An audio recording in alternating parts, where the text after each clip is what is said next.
जहाँ तक अगले पुनरुद्धार और पुनर्निर्माण की बात है, इतिहास साक्षी है, विश्व साक्षी है। कहीं पर किसी भी हिंदू सनातन धर्म को मानने वाले के द्वारा किसी पूजा स्थल, धर्म संप्रदाय के स्थान को किसी प्रकार की क्षति पहुंचाई गई है, इसका कोई प्रमाण नहीं है, क्योंकि हम ऐसा सोचते ही नहीं हैं।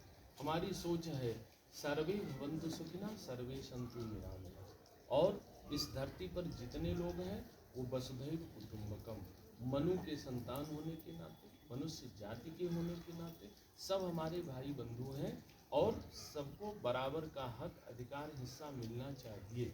जहाँ तक अगला सवाल है तो उसको हम लोगों ने स्पष्ट कर दिया है कि जिस दिन हम श्री राम जन्मभूमि में रामलला को स्थापित कर लेंगे और जिस दिन वहाँ पर झंडा फहराता हुआ देख लेंगे, उसके बाद अगला कदम कृष्ण लला की जन्मभूमि का होगा।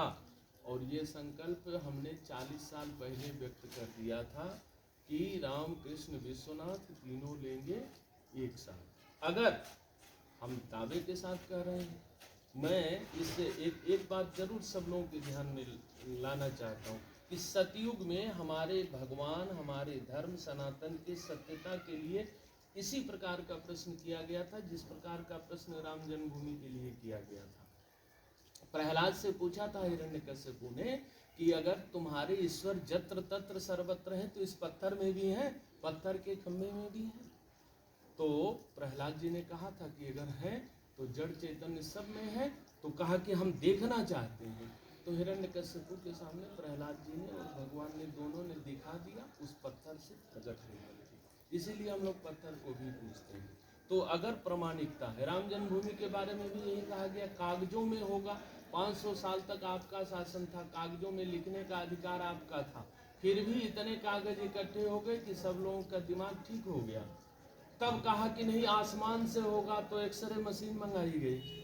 उसके बाद कहा कि धरती के नीचे होगा, तो हमने आकाश में भी, धरती पर भी और धरती के नीचे से राम जी के होने का प्रमाण सिद्ध किया है। तब राम जी का जन्मभूमि बन रहा है। इसलिए हम लोग केवल इसको एक मंदिर के रूप में नहीं देखते हैं, इस कलयुग में साक्षात भगवान के अवतार के दृश्य के रूप में देखते हैं। और हमारी जो वैदिक संस्कृति, सनातन संस्कृति है, इसकी सत्यता तीनों काल में, भूत भविष्य वर्तमान काल में है, ये उसका प्रमाण है।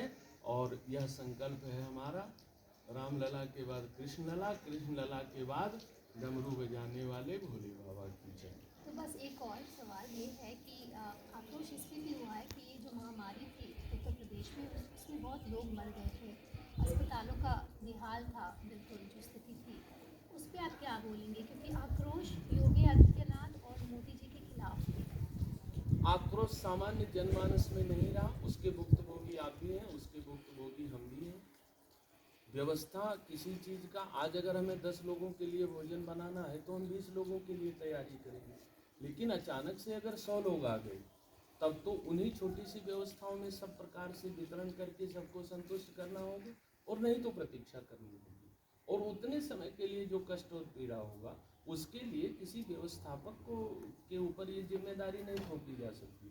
आज ऑक्सीजन की आवश्यकता नहीं है, उतना ऑक्सीजन बना के हमें स्टोरेज कहाँ करेंगे, कहीं उसको वेस्ट ही तो करना लेकिन पड़ेगा। महान जी एक साल तो था ना उनके तो ये अचानक से स्थिति उत्पन्न हुई, और जब उत्पन्न हुई तो जितनी जल्दी होना चाहिए उतनी जल्दी उसको कवर किया गया, और सब लोगों को, आज सब लोग संतुष्ट हैं उस बात से।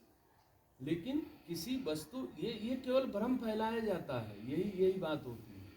जाति जाति वाले, मैं कहता हूँ, फिर से मैं इस बात को दोहरा रहा हूँ कि जाति जाति का नहीं होना चाहिए, तो जाति वाले पहले अपना जाति लिखना तो बंद करें, क्यों लिखते हैं?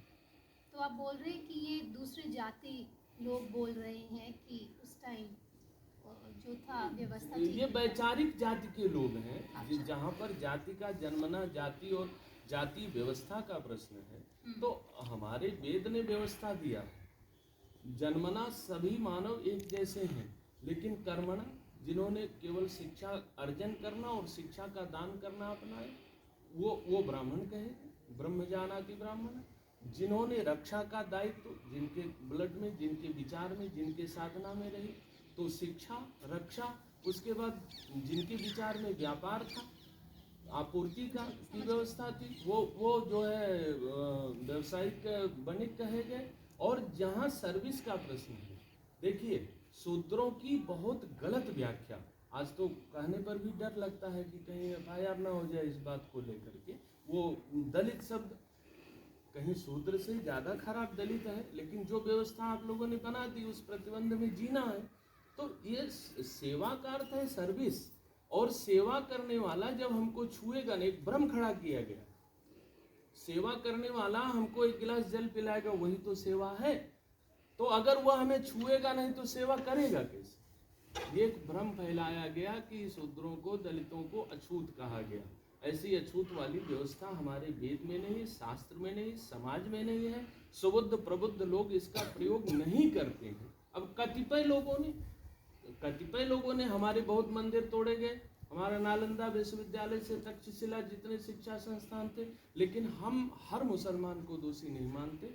हम राम रहीम रसखान का आदर करते हैं, करते रहेंगे, और उस प्रकार के विचारधारा से जो लोग भी रहेंगे उनका उसी तरह से स्वागत है। जैसे हम अपने आचार्यों की पूजा करते हैं, जैसे हम भगवान की पूजा करते हैं, वैसे उनकी भी करते हैं और करते रहेंगे।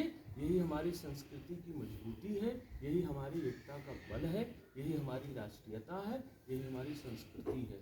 हमारे यहाँ अछूत कर्मों के कारण है, और वो व्यवस्था हमारे घर में भी है। हमारे यहाँ किसी की मृत्यु हो जाती, हम लाश फेंकने के लिए जाते हैं, तब तक लाश फेंकने वाले को, जलाने वाले को लोग टच नहीं करते जब तक वो स्नान ध्यान नहीं कर ले। उतनी देर के लिए सब अछूत है। अस्पृश्यता इस रूप में है, न कि जिस रूप में इसका जहर फैलाया जाता है जी, समझ उस रूप में। Thank you.